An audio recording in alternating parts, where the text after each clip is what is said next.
Bonjour, bonsoir à tous et bienvenue dans Philcast, le podcast. On peut le dire maintenant, c'est le podcast le plus sous-coté. Et aujourd'hui, nous sommes avec un invité spécial. Il est venu de Toulouse exprès. Il est venu de Memphis, on va dire exprès. C'est l'homme de Memphis, le français le plus connu au Tennessee, Sinixta. Est-ce que tu peux te présenter ?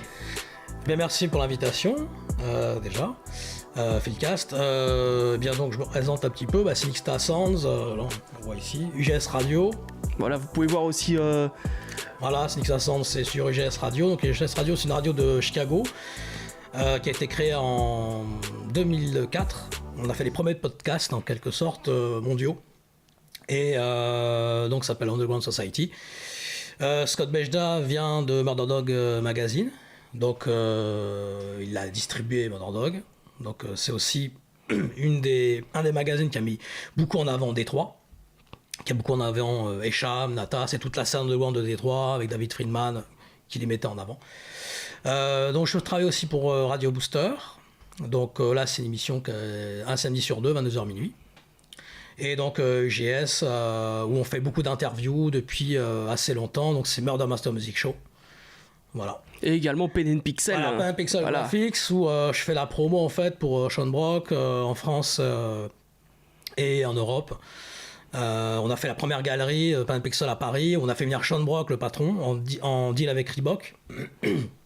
Et donc c'était en 2018, on a fait une galerie sur 2 jours, on a amené tous les canvas et tout. Il découvrait Paris, il découvrait toutes les covers de Sloop qu'il a réalisé en fait, mais il a découvert les vrais châteaux. Ah, mais c'est très bien sur The Game Has to Be Sold, Not to Be Told, exactement, ouais. Voilà. Très bien. Alors, n'hésitez pas à le rejoindre sur Instagram. Voilà, Sinixta sur Instagram, Facebook, Michael Sinixta Cater. Sur voilà, ça c'est Sinixta Sound. Sur UGS, UGS for Life. Voilà. Également, vous pouvez rejoindre Philcast sur Instagram, sur Twitter, sur Facebook. Si ce n'est pas fait, disponible sur YouTube et en podcast. N'hésitez pas à partager également, parce que c'est pour la culture. On fait ça vraiment pour la culture, vous savez, on est des passionnés. Donc voilà, aujourd'hui, on va parler... Enfin, plutôt, ce monsieur Sinixta va nous parler de la scène underground de Détroit. On va parler entre autres de Esham, de Natas, des mecs vraiment underground, vraiment deep. Ouais. Et du coup, je te laisse commencer. Yes. Alors l'acid rap en fait de Détroit, déjà ça a commencé avec Esham. Donc Esham c'est 89, Booming Words from Hell, et un album donc qui est, on va dire, sous-coté, comme tu as fait déjà. Ouais, sous-coté, ouais, très bien. Qui en fait représente vraiment les débuts de Détroit, et on appelait ça la Red Tape. Et donc elle était connue, cette Red Tape, dans beaucoup aux États-Unis, et beaucoup cherchaient à la voir parce que c'était vraiment à part et barré. Ça fait penser un peu à X-Rated, le fameux album Psychoactive, qui est aussi assez rare, qui est en avance justement sur beaucoup de styles. Alors toute cette époque-là, c'est un peu... tu avais toute cette scène un peu horrorcore, donc tu avais tous les Six Mafia à Memphis qui commençaient, tu avais Esham. Alors il faut savoir que tous les Six Mafia étaient très inspirés par Esham. Oui. Tupac était fan de Esham. C'est ce que tu m'avais dit, effectivement. Tupac était fan de Esham. C'est incroyable. Suge Knight a approché Esham, il voulait peut-être le signer sur Death Row, mais bon, ça s'est pas fait. Voilà. Donc Esham, c'est une figure alors qui est peu connue, parce que quand on parle de Détroit, on parle toujours de J. Dilla, on parle toujours de D12, mais en fait, Esham a commencé, on va dire bien avant eux, parce que 89. Et donc ce qu'on peut dire sur Esham, c'est il a été l'inspiration d'Eminem aussi. Ouais. Voilà. Eminem, dans son premier album Infinite, il dédicace Esham. Et dans le second, en fait, ce qu'il fait, c'est qu'il fait il fait une rime. Il dit I don't do acid rap, but I rap on acid. Ça, c'est sur Marshall Mathers LP. Voilà. Sur quel morceau déjà ? Je me souviens plus. J'ai plus en tête le morceau. Je le mettrai en dessous. Mais ouais. Et donc Esham, à la base, Eminem lui faisait une dédicace. Mais sauf que Esham l'a mal pris. Il pensait que c'était un 10. Et de là, c'est en suivi pas mal d'histoires qui a amené même jusqu'en 2001 où il y a une grosse bagarre entre D12 et Natas. Natas qui était le groupe à Esham. Et donc après, ils ont fait plus ou moins la paix, mais jamais trop, quoi. Donc il y a toujours eu un peu un 10. C'est un peu la même histoire qui se passait avec Insane Cloud Posse, entre Insane Cloud Posse et Eminem, on le racontera après ça. Mais le truc que je trouve vraiment dingue, c'est qu'un rappeur très underground comme Esham ait influencé le rappeur le plus connu du monde. En vrai, Eminem, je crois que c'est... Il écoutait beaucoup, Tupac écoutait beaucoup Esham. D'ailleurs, quand on écoute Tupac, il y a des moments où on se rend compte qu'en fait, il y a Esham dans l'inspiration. D'accord. Voilà. Tu penses à quel morceau ou quel... Alors, j'ai pas en tête des morceaux précis, mais c'était les morceaux, on va dire, un peu rough, un peu hardcore, un peu, tu vois, un peu un mélange. Mais en tout cas, il est dit que Tupac écoutait beaucoup Esham à l'époque. D'accord. Alors, donc, il y a plein d'autres scènes underground aussi de Détroit. Là, je voulais parler de Harrison Dre, qui est un des pionniers. Donc lui qui commençait en 89 et Master of Philology. Donc il est parti du Hardcore Committee. Et donc lui c'est un des pionniers vraiment de Détroit. Quand on peut parler des pionniers de Détroit, il y a Harrison Dre et Prince Vince. Prince Vince c'est Gangster Funk. Là on est en 88 et Harrison Dre c'est 89. Et donc c'est un des pionniers. Il a un peu la voix à la Ice-T. D'accord. Dans la sonorité, ça sonne un peu plus... ça sonne un peu comme Ice-T. D'accord. Ça sonne un peu comme Ice-T. Et bon, il a fait un album ou deux, puis après, il a un peu disparu de la scène. Comme beaucoup des acteurs du début de Détroit. Alors, c'est des légendes là-bas. Harrison Dre, c'est une légende à Détroit. Sauf qu'il n'a pas passé tellement l'outre-Atlantique, on va dire. En Europe, on ne le connaît pas. D'accord. Voilà. Après, il y a eu Jack Frost. Jack Frost, c'est un band 91, based on a true story, qui lui aussi est un des pionniers de Détroit. Et lui, justement, l'a reçu aussi sur Master Music Show. Harrison Dre aussi, on l'a eu à l'émission. Et donc, c'est un gars aussi, un des pionniers de Détroit. Qui, pareil, est une légende là-bas aussi, mais qui n'est pas connu en Europe. Voilà. Alors ce qu'il faut savoir aussi, c'est que beaucoup de rappeurs new-yorkais comme Gravity Gaz ou Reza n'ont jamais cité en référence Esham. Alors peut-être parce que c'est un peu Devil Worshipper, parce que Natas voulait dire en fait un peu Satan à l'envers, mais en fait lui disait que c'est Nation Ahead of Time and Space. Donc alors attends, le nom. Natas c'est Satan. Ah bah oui, c'est Satan à l'envers, d'accord. Je viens de faire un rapprochement. Mais lui il a toujours dit non, c'est Nation Ahead of Time and Space. Ouais, c'est sa version. C'est un peu comme 3-6 qui disait non, on était 3 puis 6. Oui, ouais. On n'a rien à voir avec 3-6. Bien vu, bien vu. Qui dit ça. Et du coup, ouais, donc, il y a un peu de la mauvaise foi de la part de certains rappeurs horrorcore new-yorkais qui n'assument pas s'être inspirés de Esham parce que c'est un peu en dehors de la capitale du rap, on va dire. Comme beaucoup de new-yorkais, le truc c'est que dès qu'il s'agit des choses extérieures, ou que ce soit la Bay Area, comme on en parlait, par exemple Mobb Deep ont sorti un album qui s'appelle America's Nightmare, Spice One a sorti avant, ils disent non, on ne connaît pas. Et Mobb Deep ont pris les mêmes blasts que Havoc et Prodigy de South Central Cartel, mais avec une orthographe différente. Memphis Bleak qui fait Get Low, il dit non, je connais pas Get Low Playaz, JLP, GTSBK, non, je ne connais pas. Donc il y a un peu de mauvaise foi. Donc Esham, et tu vois Onyx, quand j'ai eu une interview Onyx, pareil, il disait ouais Esham, on n'aime pas trop, c'est trop. Alors c'est clairement il y a une inspiration derrière. Ouais, ils s'en sont inspirés. T'avais interviewé Fredo Star, je crois, non? Ouais, les deux, ouais. Et Sticky Fingers, ouais. Voilà. Ouais. Alors quand j'ai parlé d'Eden Family, il est devenu fou, il m'a dit non, parle-nous des New-Yorkais, ils sont d'où? Les Family sont de Flint, qui eux aussi sont vraiment aussi des gars qui ont sorti, on en parlera un petit peu après.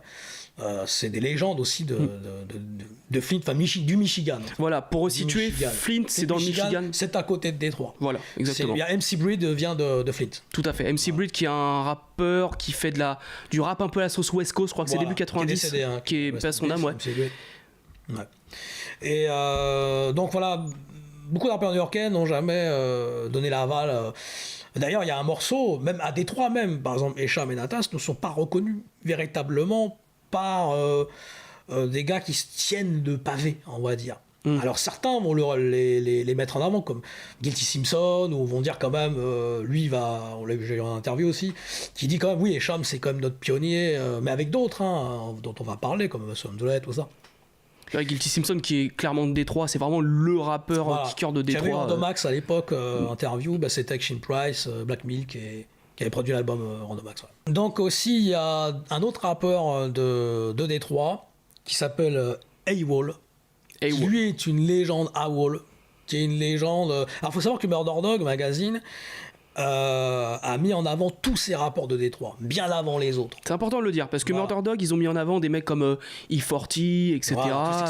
Two Six Mafia, ils ont fait le Best of Death 97-98. Et dans le Best of Death 98, justement, celui avec qui je travaille, qui s'appelle Scott Bejda, qui est Prez, c'est lui qui a fait découvrir, on va dire, Esham au niveau mondial. Alors pourquoi je dis ça ? Parce que The Source, XXL, Vibe ne parlait jamais d'Esham. Déjà, d'une. Et donc ce qui s'est passé, c'est que Black Dog Born, qui est le créateur de Murder Dog, qui est un magazine de la baie, de Valero, qui mettait justement en avant tous ceux qui n'ont pas été mis en avant, et qu'après The Source, XXL, il reprenait. Voilà, Rapage, etc. Donc ce qui s'est passé, c'est que Scott Bejda était fan de... Il parlait beaucoup avec Smith, qui est le patron de Real Life. Alors, Real Life, c'était le label en fait de Esham. Real Life, en R-E-E-L. Et avec James Smith, donc, qui était le frère de Esham, qui s'appelait... qui avait un autre nom aussi. Et ce qui s'est passé, c'est qu'en fait, Scott Bejda, Black Dog Band ne connaissait pas, et Mary Downs ne connaissait pas Esham, ni Natas, et Scott en fait se propose de leur faire découvrir et d'envoyer les jaquettes, etc. Donc il leur envoie toute la discographie, et de là, il commence à faire une review en fait dans Murder Dog. C'est comme ça que ça commence. D'accord. Voilà, c'est comme ça qu'il commence à travailler avec eux en 98, et c'est la cover mythique, c'est celle où il y a justement t'as Club Tugs, où t'as Two Six Mafia en cover, où t'as Lord Infamous, Juicy J, DJ Paul. Donc ce qui s'est passé, c'est qu'après, Natas et Esham ont fait la cover de Murder Dog, et Murder Dog quand même avait un impact dans la street parce que c'était la voix des sans-voix. Jay-Z par exemple, il attendait parler de Murder Dog, mais je veux être dans Murder Dog, je veux ma cover dans Murder Dog. C'est vrai ? Ouais. Donc il a eu sa cover, on le voit, il y a une cover de Murder Dog, Raekwon aussi, il y a une cover de Murder Dog. Après Raekwon c'est un petit peu plus underground que Jay-Z. Ouais. Mais Jay-Z, il disait « mais Murder Dog, parlez pas de moi, je veux être dedans ». Donc il s'est mis dedans. Comme si on parlait pas assez de lui. Oui, je trouve qu'on en parle trop même. Il savait que Murder Dog c'était pour la reconnaissance, pour la street, tu vois. Ouais. Voilà, c'est ça. Et donc donc voilà, ça a fait connaître Esham un peu au niveau mondial, parce qu'après The Source, XXL ont repris, sauf qu'en France ça n'a pas vraiment pris. Il n'y a que Cachin, Olivier Cachin. Big up à lui. Voilà, big up à lui, qui justement, en 2000, Natas a sorti un album qui s'appelait wickedworldwide.com, avec la cover justement de Jérôme Bosch. Donc c'est un peu l'esprit, l'enfer de Dante, ou le jardin des délices, comme on veut. C'est cette peinture Moyen-Âge. C'est ça, c'est Jérôme Bosch, ouais. Où on voit des tortures, etc. C'est ça, ouais. Sauf que là, ils ont mis les jardins des délices, en fait. Alors, ils n'ont pas mis le côté l'enfer. Et donc, déjà, on est un peu dans un esprit. Et il y a un morceau qui s'appelle The Biggest, dans Natas, où justement, il dit on est dans un univers parallèle. Nous, on fait nos trucs, mais à Détroit, on nous ignore, on nous calcule pas. On fait nos trucs à côté. Alors, ils s'inspirent tous de nous, mais pour moi, D12, j'ai un peu méchant, mais c'est un peu pour moi une copie, une pâle copie de Natas. Bon, j'ai un peu méchant. Moi, j'ai commencé à écouter du rap beaucoup avec Eminem et D12. Ils se sont inspirés clairement de Natas, en fait. Parce que tu écoutes Life After Death, c'est en 92. D'ailleurs, ils ont eu des soucis parce qu'il y a un jeune de 17 ans qui a fait une sorte de roulette russe, qui s'est tué en écoutant Life After Death. Donc il y a eu des polémiques par rapport à cet album-là. Et voilà, donc il y a toujours eu un côté un peu provocateur chez Esham ou Natas. Et donc Cachin a chroniqué cet album-là dans l'affiche en 2000. Donc personne n'avait chroniqué cet album-là. Pourquoi ? Et en plus il dit, il a été dans la chronique, il dit qu'il a été, il a été élu en fait album de l'année par Murder Dog en 2000. Et alors, ce que The Source n'ont jamais fait, XXL et les autres, et en France encore moins, quoi. Il y a que mon collègue Smooth Operator qui à la Southside App, qui dans Rap US a interviewé Cham. On a fait la première interview de tous les cycles d'ailleurs, 2006, pour Rap US. Alors, peut-être que je l'ai vu parce qu'en 2006, j'achetais les magazines Rap US, hein, vraiment. Un truc intéressant, c'est justement Vincent Portois, qui maintenant est le manager de Seth Gecko, s'occupait de Rap US Magazine pour tout ce qui est de editing en chef, etc. Et donc, on a eu un deal, Murder Dog, pour avoir des covers, parce que moi, j'ai distribué en fait avec Smooth Operator. On a distribué Murder Dog en France. Donc on a fait connaître un peu Murder Dog ici. Et ce qui s'est passé, c'est qu'en fait, ils nous donnaient des covers dans Rap US, des grandes covers, pour la promo de Murder Dog.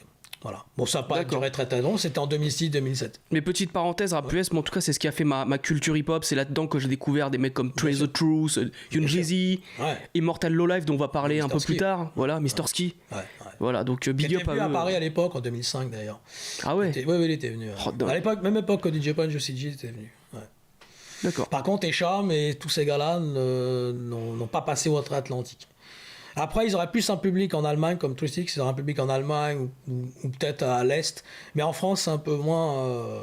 C'est comme par exemple... Carino, il a un bon public, par exemple, de Houston, il a un bon public, il va en Norvège ou en Suède. Ça, c'est dingue. Rare. Carino, Carino, pour ceux qui ne connaissent pas, c'est un lyriciste de Houston, un peu underground. Ouais. Par exemple, même juste E40, qui est une superstar à San Francisco, il est déjà venu en France ou pas? Je crois qu'il y a eu un concert West Coast et c'est le seul qui n'était pas venu, il était là en Hollande. Il a pu venir à Grigny, mais... à Grigny, il est toujours bienvenu. Ouais.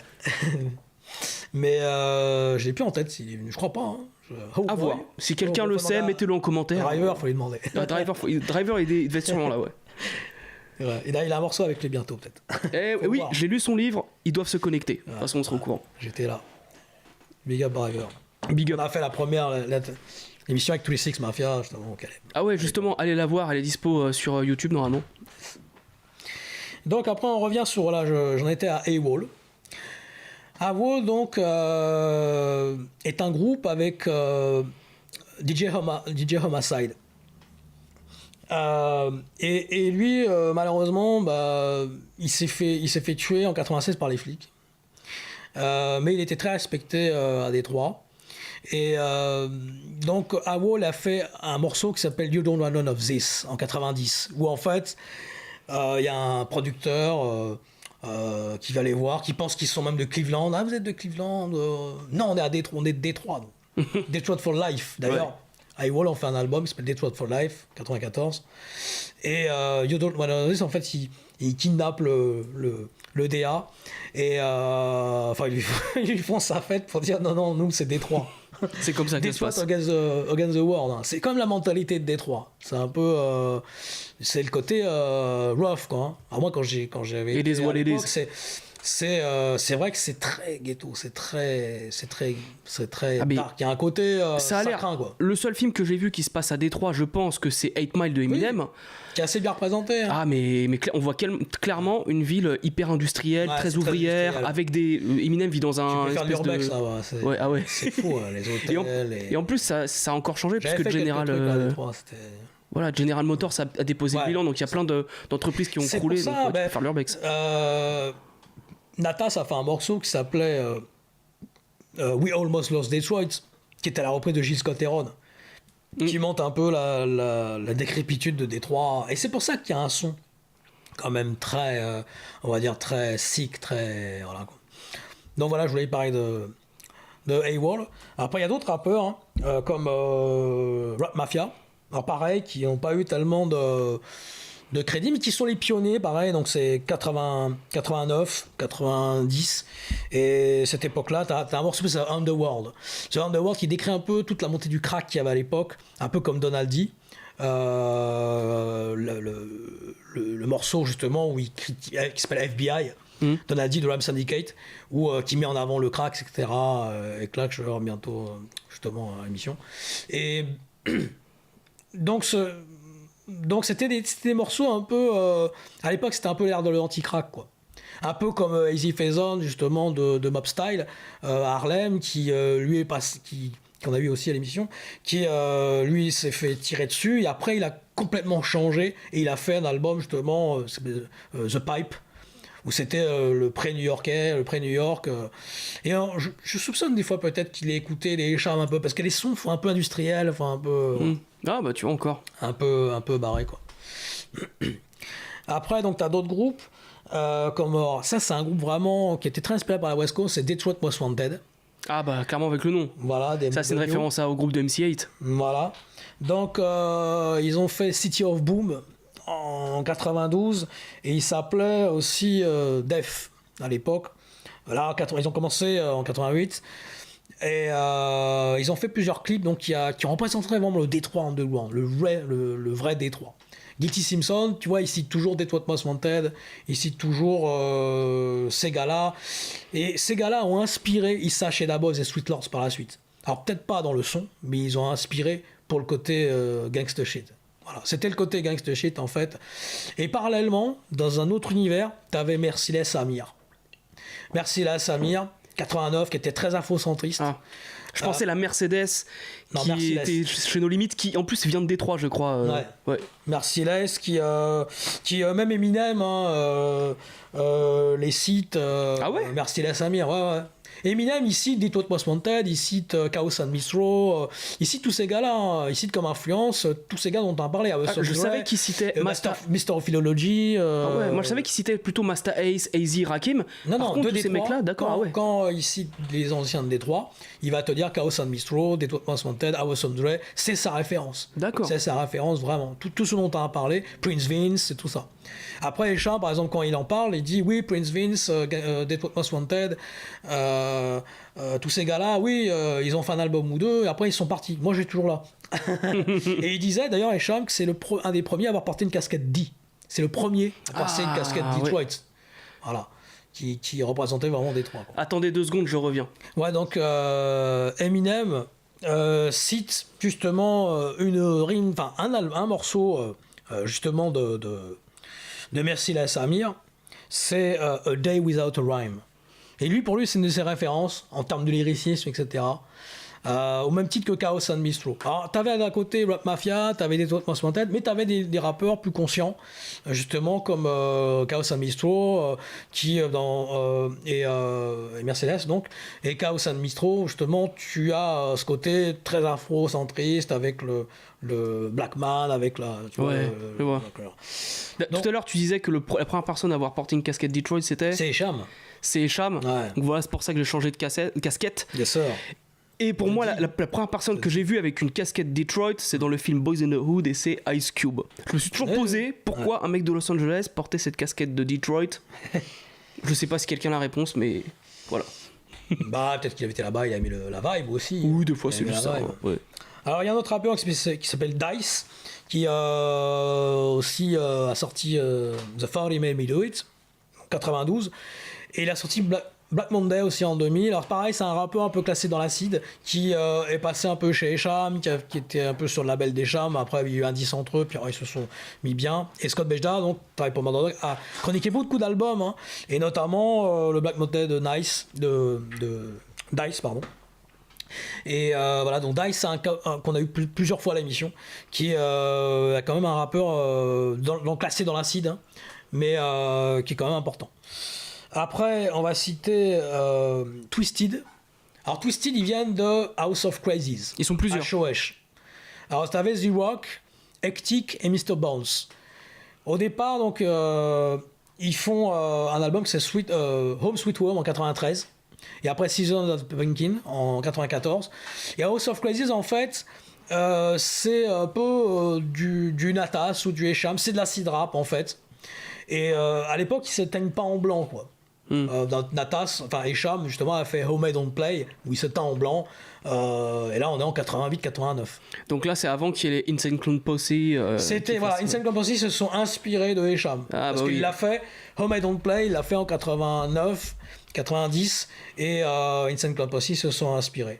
D'ailleurs il y a une cover aussi de Murder Inc., un album mythique pour ceux qui aiment la G-Funk, avec Crazy et Alamo, où justement ils sont teints en blanc comme ça, un peu dans l'esprit, et c'est assez horrorcore. D'accord.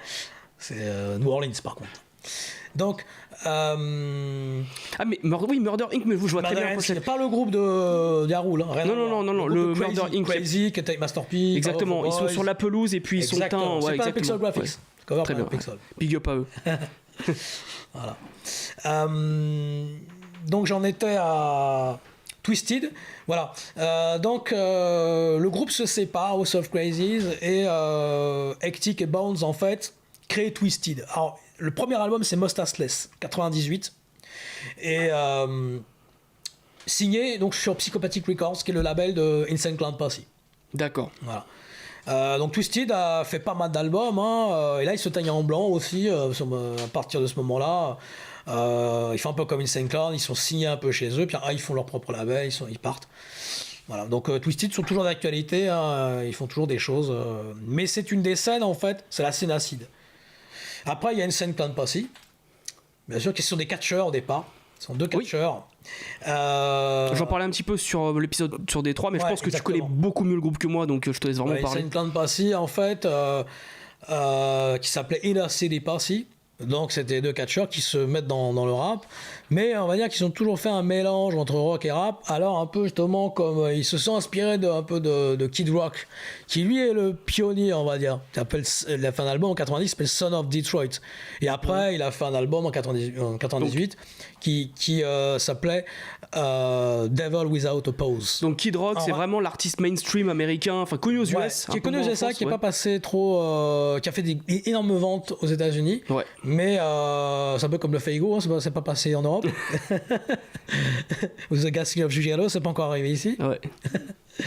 Donc Kid Rock, voilà, était une figure quand même majeure de Détroit, mais dont on ne mentionne pas trop comme référence de vue de France ou d'Europe. Même dans les émissions rap, j'ai jamais entendu quelqu'un parler de Kid Rock. Voilà. Alors qu'à Détroit, c'est quand même une légende, parce que il faut savoir que Natas et James se sont inspirés d'Ozzy Osbourne.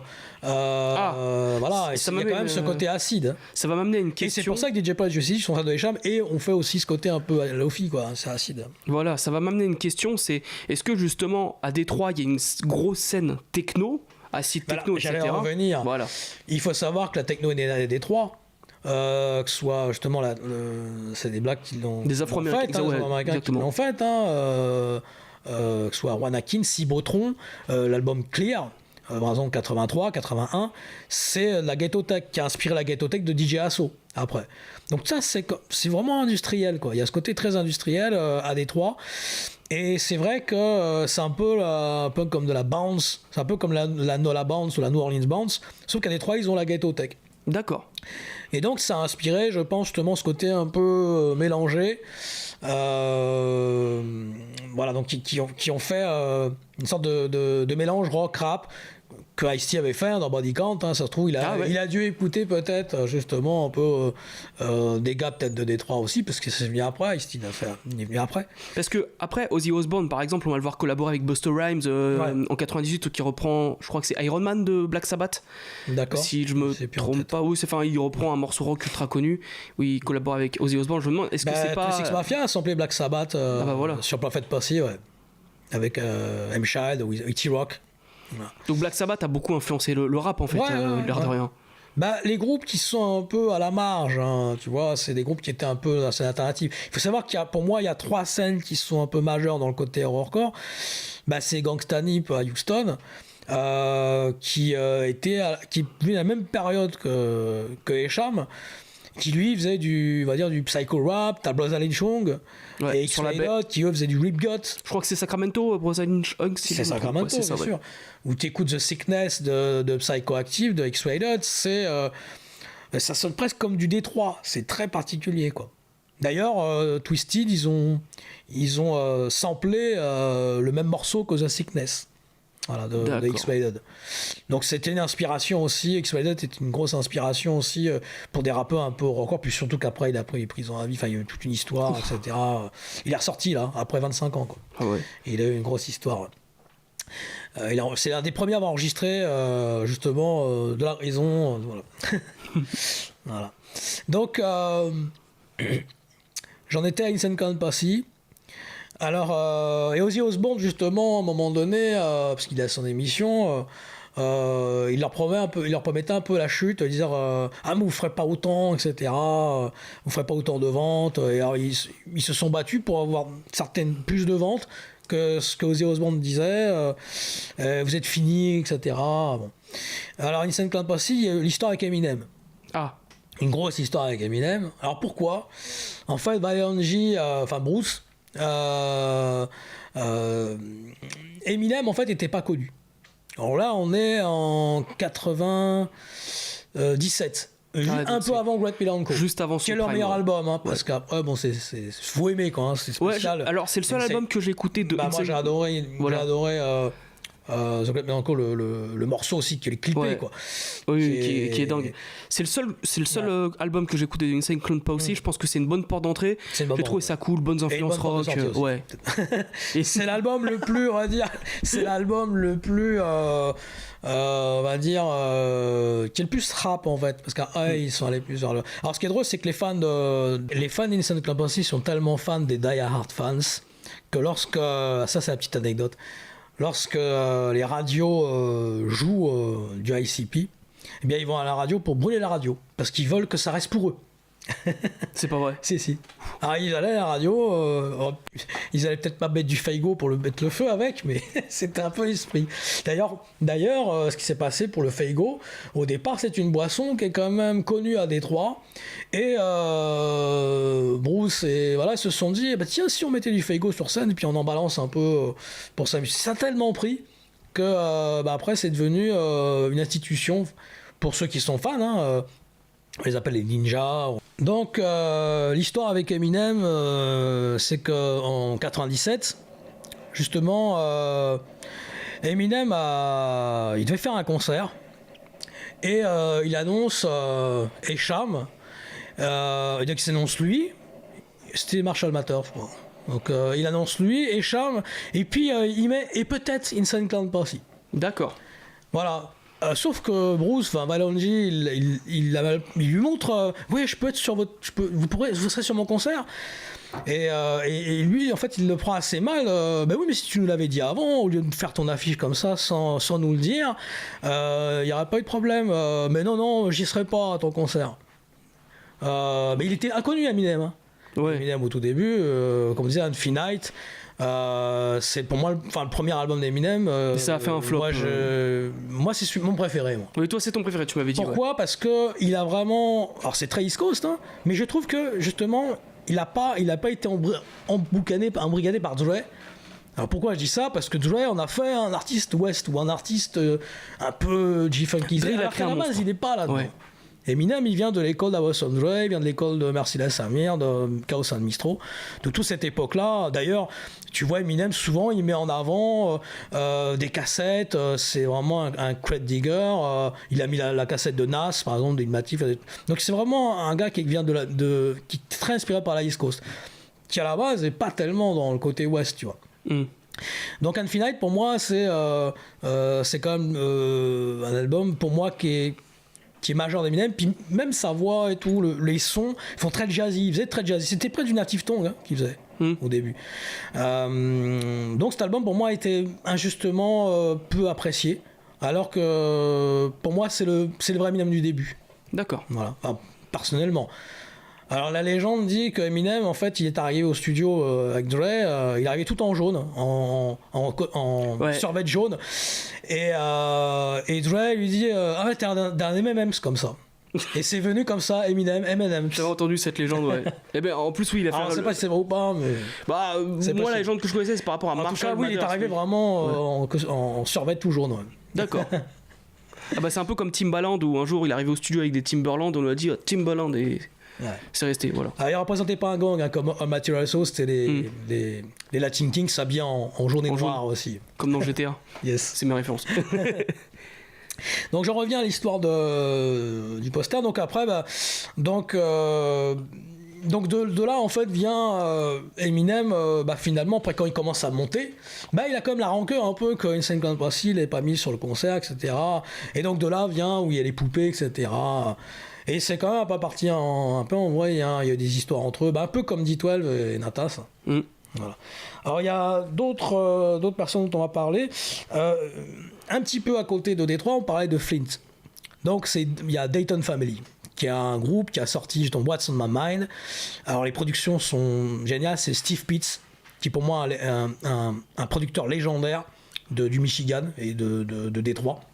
Enfin de Flint, pardon, et qui a ce son très particulier, un peu G-Funk, mais avec ce côté Midwest en même temps. Voilà. Comme MC. Bon, MC Blitz, c'est encore un autre cas. Mais Dayton Family, ils ont ce côté rough, et ce côté un peu hardcore, ce côté vraiment rue. Et ils ont certains autres albums qui s'appellent FBI aussi. Il y a What's on My Mind 2. C'est vraiment une musique très très profonde, on va dire. Donc le côté Flint, t'as des gars comme Scambino Mob, qui eux, certains ont été tués ou morts, Jake the Flake, tu as d'autres rappeurs donc qui sont peu mis en avant. Alors Flint a été mis en avant parce que le maire de Flint a laissé faire de l'eau empoisonnée. Donc il y a eu un gros truc, Dayton Family s'est battu pour la ville. Alors il y a un rappeur qui s'appelle Evil, donc qui était à un moment donné en 10 avec Esham. Alors lui, il allait vraiment loin, parce que lui, il a fait des albums en fait qui s'appellent Satanic for Life, Satan's Poet. Donc lui, il allait vraiment dans le côté acide. Et donc même il était cité par Murder Dog, hein, parce que Murder Dog était toujours en avant la voix des sans-voix, comme je disais tout à l'heure, et qui mettait en avant des artistes vraiment très très peu connus. Donc Evil était un peu en 10 aussi avec Esham. Et après, il a un peu disparu de la circulation. Alors, il y a un groupe dont on a parlé, que je t'ai fait découvrir, c'est Gang Move. Incroyable. Alors, il y a toute une scène, il faut savoir, G-Funk à Détroit, justement... Qui existe encore aujourd'hui, hein, avec Payroll Giovanni et tout ça, ils font de la G-Funk à Détroit. Ouais, il y a Eddie Rebel aussi, il y en a d'autres, Detroit City Mob... Donc tu as toute une petite scène underground, mais on va dire que c'était surtout 95, 96, et après tous ces groupes-là, iRock aussi, qui ont sorti un album ou deux, ça sonnait très G, et après ont disparu. Voilà. Donc tu as ce groupe Gang Move, Come Into My World, 94, qui est pour moi un album intemporel. C'est typique ce genre d'album pour rider la nuit. Exactement. Ça s'écoute en fait. T'écoutes Murderer, t'écoutes même Be Alright ou All G's and Players. Cet album-là, ils ont sorti un album et après ils ont disparu. Ah ouais. Voilà, ils n'ont plus rien fait après. Et c'est un album envoûtant, qui est énigmatique. Et donc très G-Funk et en même temps assez sombre, assez particulier, assez hypnotique en fait. Ok. Voilà, donc Gang Move, c'est vraiment alors pour les fans de G-Funk, mais un G-Funk un peu sombre quand même. Alors pas sombre à la Blaza Lynch, hein, mais sombre dans le côté envoûtant, le côté voilà, c'est vraiment underground de Détroit.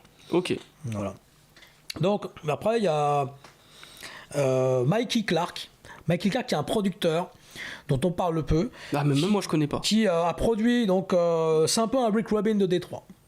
Il a produit beaucoup pour Kid Rock, beaucoup pour ICP. Et donc, Murdoch, le SIC aussi. Hein. Et Mikey Clark est quand même connu dans les cercles, on va dire, underground Détroit, parce qu'il a la limite entre le rock et le rap. Donc il n'a pas produit pour Esham, mais il a produit pour tous ces gars comme Kid Rock, ICP. Donc il a produit beaucoup d'albums pour eux. Donc en fait, lui, c'est un peu un mixeur, un peu comme Mike Dean à Houston, tu vois, la référence, ou voilà, des ingénieurs, des ingénieurs du son qui sont aussi guitaristes. Voilà. Okay. Un peu comme Black Franklin à Memphis ou Nicole Ross à Memphis, qui sont un peu dans ce côté justement Mike Elizondo. Voilà. Comment Mike Elizondo par exemple. Voilà aussi, ouais. Voilà aussi. Ensuite, on va citer aussi Boss, BOSS. Rien à voir avec. Voilà. Boss, c'est une rappeuse de Détroit qui a sorti un album très gangsta. D'ailleurs, après, le label a vraiment voulu la mettre vraiment dans ce côté gangsta. Elle a fait dans Recipe of a Hoe, Progress of Elimination, qui sont deux clips vraiment hardcore. Elle était vraiment dans la veine un peu presque horrorcore. Et après, bon, elle a un peu disparu. Mais Boss, c'est une des rappeuses de Détroit, à l'image un peu de Zag, qui était avec Brother Lynch à l'époque, un peu dans ce côté un peu sickness, tu vois, dans ce côté un peu voilà. Donc Boss, c'est quand même une rappeuse qui a mis en avant Détroit, mais pas très longtemps. D'ailleurs, la plupart de ceux dont on parle, ils ont fait un album ou deux, puis rien ont disparu, sauf Esha, mais... C'est à peu près vers quelle période ça, Boss, BOSS? 95. Ah ouais. C'est ça. Mid-90s. C'est cette époque-là. Ouais. Alors après, bon, il y a Issa Sheda Boys et l'affaire entre Issa Sheda Boys et Sweet Lords. Donc là, il y a Whip Out qui se fait tuer donc par un des membres, par des gars de Sweet Lords. Et après, en suivant, t'as justement Blaze Icewood qui se fait tuer aussi. Ah ouais, la fameuse, l'un des fameux qui a lancé la scène G-Funk de Détroit, il me semble. Alors, c'est pas vraiment G-Funk, on pourrait dire que c'est presque du... Ouais, c'est un peu G-Funk, mais c'est un peu crunky, un peu... C'est toute cette époque-là, un peu, on va dire 2000. D'ailleurs, ils ont fait une cover, ils s'achètent à Buzz, un peu à la Planet Pixel, mais c'est pas Planet Pixel, c'est du facsimilé, quoi. D'accord. Donc on est un peu dans cette période-là, quoi. Donc eux font du gangsta, hein. Alors inspiré totalement, alors plus dans l'esprit que dans le son, par Dayton Family et par Detroit Most Wanted, qui faisait un peu ce côté gangsta avant, mais qui n'avait pas ce son-là spécialement. Donc ils s'achètent à Buzz, c'est un peu des étoiles filantes, hein. C'est des gars qui étaient plus dans la rue que faire du rap vraiment. D'ailleurs, ils se considèrent pas comme MC, quoi. Oui, bah oui. Ils se considèrent pas comme MC du tout, ils se considèrent comme rappeurs, enfin, gangsta rappeurs. C'est un peu comme ce côté un peu. C'était un peu les gars comme à Harlem, là, les flamboyants, Easy Faison, etc., qui faisaient du pur gangsta rap pour le coup. Qui justement inspiraient même Mobb Deep. Au passage, que tu écoutes Easy Streetwise. C'est Mobb Deep l'a fait 5 ans après. Ah ouais. Voilà, c'est 90. Le son Mobb Deep, il vient de Easy Faison. Easy, c'est Mob Style. Donc voilà, cette affaire, donc après,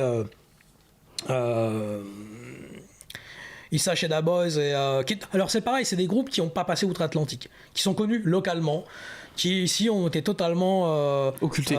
C'est pas occultés, c'est qu'on les ignorait, quoi. C'est qu'on n'en parlait pas du tout, quoi. Voilà. Mais un peu comme Natas, on n'en parle plus, on va pas être d'Itoile, mais on parle jamais de Natas. Voilà, après il y a des gars comme par exemple, des gars qui sont mis en lumière comme Apollo Brown, ils sont mis en lumière aussi par exemple des gars comme Raskas. Ouais. Parce que c'est marrant, j'ai eu Apollo Brown dans l'interview. Parce que Raskas, c'est pas non plus un mec hyper connu, car qu'ils mettent en plus en avant Apollo Brown. Ouais. C'est dingue. Bah, le problème de Détroit, c'est que comme ils ont un son à part, comme ils sont proches de New York dans le son, ils ont quand même leurs pattes à eux. Il leur faut un gars qui soit de New York ou de Los Angeles pour les mettre en lumière. C'est ça le problème de Détroit, c'est un peu comme Philly. Philadelphie, où t'as Cool C, etc. Mais Steady B qui ont une carrière d'étoile filante, quoi, tu vois, mais qui étaient des légendes en fait. Après, je crois que c'est Cool C qui est parti en prison. Il est encore dans le couloir la mort là. Il a fait un braquage, il a tué une flic. C'est ça. Il est parti, il est en death row. Enfin, il est dans le couloir la mort depuis les années 90, je crois. 90, 96 exactement. Ouais. Donc après, ce qu'on peut dire sur toute cette scène un peu en Hollande de Détroit, c'est que elle est très peu mis en avant. Déjà, il y a une méconnaissance quand même, je trouve, en Europe, où on parle jamais d'Always on the Way, on parle jamais des AWOL, et on cite toujours, c'est vrai, J. Dilla, etc. Alors qu'il y avait quand même des gars qui étaient là avant, comme Chaos and Mistro, Messi et Samir, mais qui justement, peut-être parce qu'ils ont une carrière d'étoile filante, ne sont pas... ils sont oubliés, on va dire. Alors c'est dommageable, hein, parce que y a la culture de Détroit, il y a plusieurs styles de Détroit, en fait. Tu as toutes ces cultures J. Dilla, le côté D12, le côté Eminem, mais Eminem prend toute la place. Exactement. Et même J. Dilla, il prend un peu toute la place, en Europe en tout cas. Et au détriment d'autres producteurs qui sont aussi talentueux, mais dont on ne parle pas parce qu'ils sont trop locaux, en quelque sorte. Il y a Simon hors antenne qui acquiesce et qui est en train de... Oui, tout à fait. Bah, il peut dire un petit mot. Non, je te laisse faire la masse. J'apprends, moi, j'apprends. J'écoute. C'est ça. J'apprends. Voilà, c'est Detroit Underground, hein, c'est un peu le côté Murder Dog. Voilà. Alors si tu as des choses à éclaircir ou des choses que tu veux dire peut-être sur cette scène-là. Moi, je t'avoue, j'étais comme un élève à l'école. Je t'ai écouté du début à la fin. C'est hyper intéressant. Merci. Surtout que Détroit, c'est une scène qui est déjà parler de J. Dilla, c'est alternatif pour un certain public. Mais alors là, on est encore en des mecs, même Guilty Simpson, c'est encore plus alternatif que J. Dilla. Et là, on est dans le deep web de Danny Brown aussi, tu vois. Et je suis sûr que Danny Brown s'inspire de tous ceux dont on a cité là, les Esham, etc. Effectivement. Il faut savoir que ce sont les rappeurs de nos rappeurs préférés. Exactement, les favorite rappers. Voilà. Tous ces gars-là dont j'ai cité, Eminem les cite. Les met en avant. Même Esham, il les mettait en avant à l'époque. Donc, tous ces rappeurs-là, bon, sauf Vincent Claude Posse, qui ont quand même toujours été mis un peu, parce qu'eux, ils sont vraiment à la marge. Oui, c'est vraiment alternatif. C'est vraiment alternatif. Eux, ça a plutôt inspiré des Zwingles chez nous, ou des trucs. Ouais. C'est exactement ça, ouais. Alors que tous ces gars, comme Los Angeles, sont quand même des lyricistes. Aussi, ouais. Et quand on cite, tu vois, AWOL n'est jamais cité, Murder Dog le citait vraiment en avant. Donc AWOL et tous ces gars-là n'ont pas le droit de citer, alors que je me rappelle même à l'époque Guilty Simpson ou Sheen Price, quand j'ai eu Sheen Price en interview, quand je lui cite AWOL, il me disait « Ah oui, you don't know none of this ». Ah bah. Il connaissait. Enfin, New-Yorkais qui assume que AWOL, quelqu'un de Détroit existe. AWOL, rest in peace, Sheen Price. Paix à son âme, Sheen Price. Il connaissait quand même. Donc voilà, on répète que Tupac était fan de Esham, que Suge Knight a approché Esham, peut-être pour le signer, bon, ça s'est jamais fait. Voilà ce qu'on peut dire sur Détroit Underground. C'est le côté obscur, on va dire, de Détroit. Mais vraiment clair. Obscur, quoi. C'est clair. Côté la face cachée de la lune. Carrément. Bon, en tout cas, merci pour ton intervention. C'était hyper intéressant. Je vous invite à rejoindre Sinixta, donnez-lui de la force. Suivez-le sur son site internet UJS for Life. Yes. Également, regardez l'émission qu'il a fait avec Driver sur OKLM, sur X Mafia. Vous pouvez rejoindre Philcast sur les réseaux sociaux, sur Twitter, sur Instagram, sur Facebook. Vous pouvez nous écouter en podcast et nous regarder sur YouTube. Sur ce, on se dit à la prochaine.